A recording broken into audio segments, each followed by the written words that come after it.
Masih bersama kami pemirsa di Indonesia Bicara membahas mengenai kasakusuk kudeta ala Demokrat. Kita masih terhubung dengan Mas Pangi, pengamat politik, dan juga Mas Herzaki, Kepala Badan Komunikasi Strategis Partai Demokrat. Saya kembali ke Mas Pangi terlebih dahulu. Tadi sempat terputus pertanyaan saya mengenai apakah ini menambah fakta-fakta memang pemerintah sangat anti dengan oposisi, Mas Pangi? Ya, pertanyaannya Mbak April, apakah pemerintah agak kurang nyaman dengan adanya partai yang berseberangan?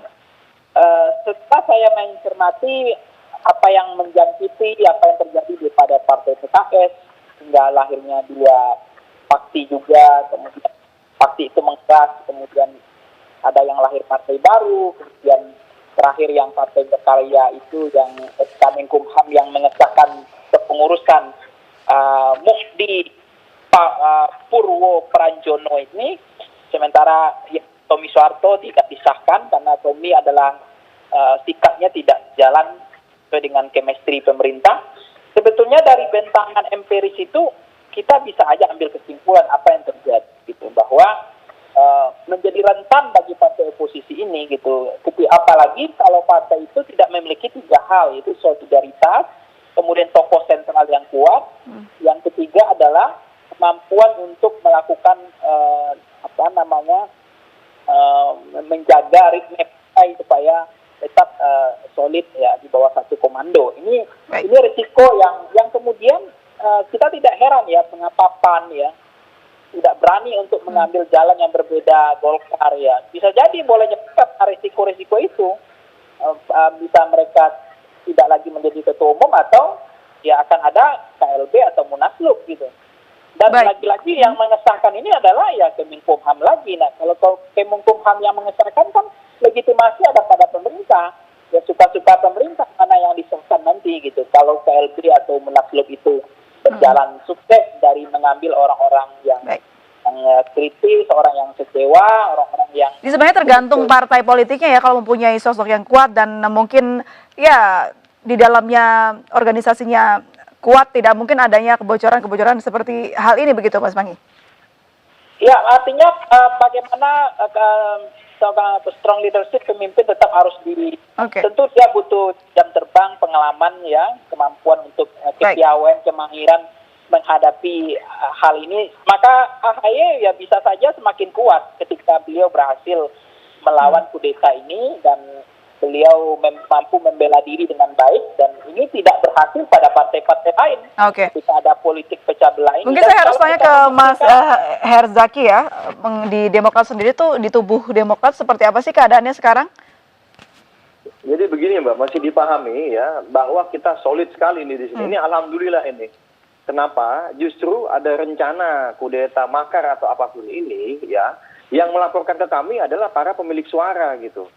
Mereka yang datang ke DPP kontak bahwa memberitahukan bahwa ada pihak eksternal yang dekat dengan kekuasaan, pihak kekuasaan sangat dekat dengan Presiden Joko Widodo, berusaha untuk mengintervensi gitu dan mengambil alih ya kepemimpinan yang sah di Partai Demokrat melalui KLB dengan cara mendekati para pemilik suara. Tapi alhamdulillah semua pemilik suara ini kemudian sangat solid kepada kami.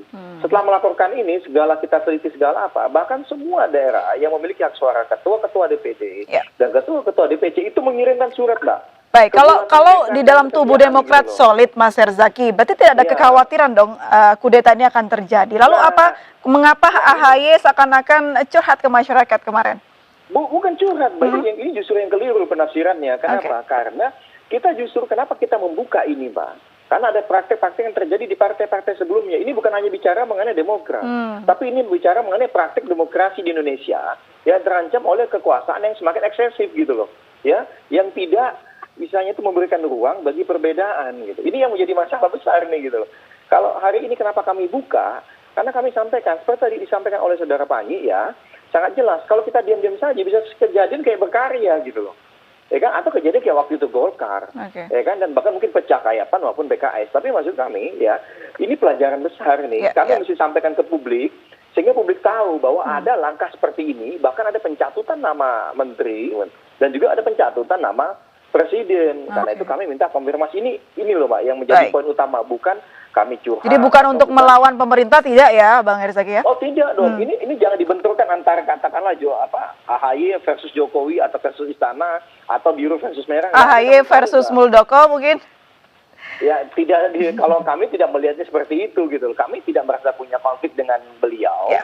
Hanya kami sangat sayangkan ya kok seperti ini perilakunya gitu loh ya. Ada pejabat yang dekat dengan presiden, kemudian malah membawa-bawa ingin berbicara mengenai agenda pilpres dan mengambil alih kekuasaan dan kepemimpinan yang sah di Partai Demokrat gitu. Baik, ini menarik ini. Etis, gitu loh. Ya, menarik ini. Mas Pangi, melihat fakta yang mungkin sudah dikatakan oleh Mas Herzaki begitu, ada lingkungan pemerintah kita yang ya mungkin merasa sudah di atas angin, bisa melakukan apa saja dan melakukan hal-hal yang ya berani begitu. Apakah ini memang sudah biasa Mas Pangi di negara kita? Iya, itu pasti ada kehilangan konteks kita belakangan hampir 7 tahun ini adalah berpolitik yang lebih elegan, yang lebih menjaga faksun politik itu hampir menurut saya kering dan kebisingan kekuasaan ini kepada menghalalkan segala cara. Nah, oleh karena itu, kalau kita mau pembuktian dalam berkuasa ini susah. Misalnya, bagaimana membuktikan bahwa ini ada inner circle istana yang ikut terlibat misalnya, atau ini adalah perintah dari istana langsung dan seterusnya. Kalau dalam politik itu dia bisa dirasakan, tapi untuk pembuktian memang tidak gampang. Tetapi kalau kita cermati, apakah betul seorang Jenderal Muldoko atau beliau ini berani melakukan itu tanpa ada backingan dari legitimasi atau penguasa gitu? Kira-kira berani tidak Mas Pangi kalau menurut pengamatan Anda? Dari statement beliau kan jelas dia mengatakan bahwa jangan kait-kaitkan dengan jangan ganggu Jokowi, ini urusan saya, ini urusan saya dengan Anda. Itu kan sepertinya seolah dia itu tidak punya backingan gitu. Dia melakukan ini tidak punya garis komando atau garis putus-putus langsung ke istana. Wah, ini hebat betul melakukan ini gitu. Nah, makanya kalau memang beliau meyakini, percaya diri bahwa ini melakukan tidak ada kaitan dengan istana, saya memang ngeri juga nih, luar biasa juga beliau gitu untuk melakukan. Kalau memang benar dia melakukan hal ini sendiri, Jokowi perlu ikut campur tidak sih Mas Pangit akan hal ini? Ya begini ya, ini kan tentang kekuasaan Mbak. Kalaupun seandainya Partai Demokrat tidak menyerah tanpa syarat atau bergabung ke koalisi pemerintah, minimal mungkin ini bentuk cara ya pengambil alihan atau nakoda secara paksa ini adalah ya minimal pemerintah sudah tidak terganggu lagi dengan apa yang terjadi, berseberangnya atau keinginan-keinginan pemerintah yang agak terganggu oleh Partai Demokrat. Itu paling tidak, karena ketua umum sudah berganti kan. Nah, kalau soal pilpres saya pikir masih jauh memang Bandungnya untuk bicara pilpres. Tetapi dalam konteks ada juga perspektif mazhab pandangan lain mengatakan apakah betul memang istana masih butuh Partai Demokrat. Karena memang di parlemen secara matematika politik, secara kalkulasi politik, pemerintah tidak punya agenda kepentingan lagi untuk mengambil alih partai-partai yang berseberangan atau oposisi, karena kekuatan di parlemen sudah cukup kuat, ya. Gitu. Nah, sudah cukup kuat. Lain cerita ketika Golkar dulu yang kemudian bagaimana diambil alih ya oleh pemerintah berkuasa, dan ini kan karena memang mereka masih butuh kursi di parlemen supaya kebijakan program presiden tidak terganggu di parlemen. Kekuatan politik di parlemen cukup kuat yang mendukung pemerintah atau menjadi partai poros koalisi pemerintah. Nah, sekarang kan apakah betul masih itu? Tetapi saya melihat mungkin bisa saja bukan agenda itu. Ya minimal memang ada keinginan untuk mengambil alih, ya hanya untuk sekedar bagaimana kepentingan di 2024, kemudian bagaimana untuk ya minimal partai sudah tidak lagi punya kekuatan atau taring lah untuk merecokin atau mengganggu atau membuat bising ya, kebisingan politik gitu yang suaranya agak beda dengan kekuasaan gitu. Baik. Itu yang bisa saja iya, bisa jadi saja enggak gitu. Tapi kalau presiden misalnya memang merasa ini tidak pernah terlibat, tidak ada menginstruksikan, tidak ada merestui dan seterusnya, bagaimana mungkin presiden juga tidak berstatement gitu? Ketika orang tidak berstatement argumen, ketika orang tidak punya pikiran, ketika orang tidak mengkonfirmasi, berarti membenarkan bahwa iya gitu. Baik, berarti dia tidak melakukan hal tersebut begitu Mas Pagi? Ya sampai sekarang setelah surat itu dikirim oleh Partai Demokrat, kalau Tidak ada saya respon ya? mengatakan berarti ada kecurigaan memang iya, karena tidak diklarifikasi oleh Presiden.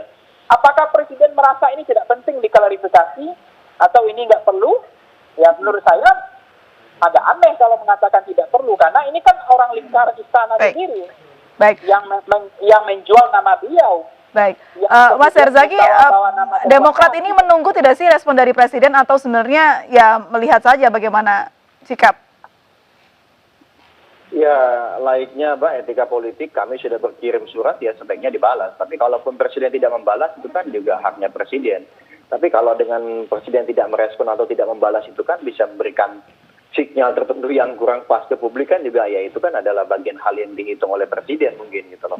Setidaknya kami sebagai partai politik ya sudah melakukan apa yang harus kami lakukan, yaitu bahwa ada pembantunya Pak Presiden Joko Widodo, lingkar dalam istana ya yang coba melakukan mengintervensi, mengambil alih kepemimpinan di Partai Demokrat secara inkonstitusional ini dengan mencatut, kalau menurut kami mencatut ya, saat ini sih masih kami mencapai mencatut karena belum ada bukti bahwa benar-benar didukung oleh beberapa menteri dan pejabat tinggi negara dan juga didukung oleh Presiden. Jadi ini kan ada 3 tindakan ini gitu loh yang mesti diklarifikasi sebenarnya. Kalau ada pertanyaan kenapa mesti Presiden, ya karena Disebut-sebut nama Presiden di pertemuan tersebut ya? Oleh orang dekat Presiden ini. Kalau yang nyebutnya orang yang antah berantah yang atau jauh lingkar jauh dari Presiden, ya mungkin nggak perlu kita ke Presiden. Ini seperti ini fatsun politik kami. Tapi kalau misalnya kemudian ditafsirkan hal lain, ya silakan saja. Itu namanya interpretasikan sah-sah saja publik. Gitu. Oke, atas sikap dari Presiden dan bagaimana nanti Muldoko yang ya namanya jadi sebut-sebut begitu, apa langkah dari Demokrat setelah ini? Ya kalau kami jelas sedang proses untuk internal ya Mbak ya, proses internal ya, kader-kader yang terlibat itu dalam proses di Dewan Kehormatan maupun Mahkamah Partai sesuai dengan ADART kami ya, sanksinya apa itu kami ikuti sesuai dengan aturan yang berlaku di kami gitu. Nah kemudian yang kedua, kami juga sudah selesai melakukan konsolidasi ulang juga di internal kami. Ternyata dukungan-dukungan yang sebelumnya menurut kami ini luar biasa sekali ya. Dari seluruh daerah ternyata sudah mengirimkan dukungan ya, surat kesetiaan dan juga kebulatan tekad ya.